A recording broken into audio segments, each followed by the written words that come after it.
அத்தனை செல்வமும் உன்னிடத்தில், நான் பிச்சைக்கு செல்வது எவ்விடத்தில்?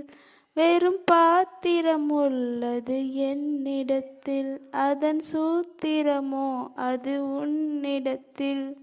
ஒரு முறையா பல முறையா, பல முறை பல பிறப்பெடுக்க வைத்தாய்.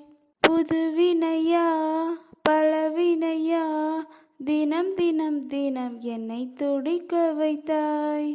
பொருளுக்கு அலைந்திடும் பொருளற்ற வாழ்க்கையோ துரத்துதே, உன் அருள் அருள் அருள் என்று அலைகின்ற மனம் என்று பிதற்றுதே. அருள் விழியால் நோக்குவாய், மலர்பதத்தால் தாங்குவாய், உன் திருக்கரம் என்னை அரவணைத்துந்தன்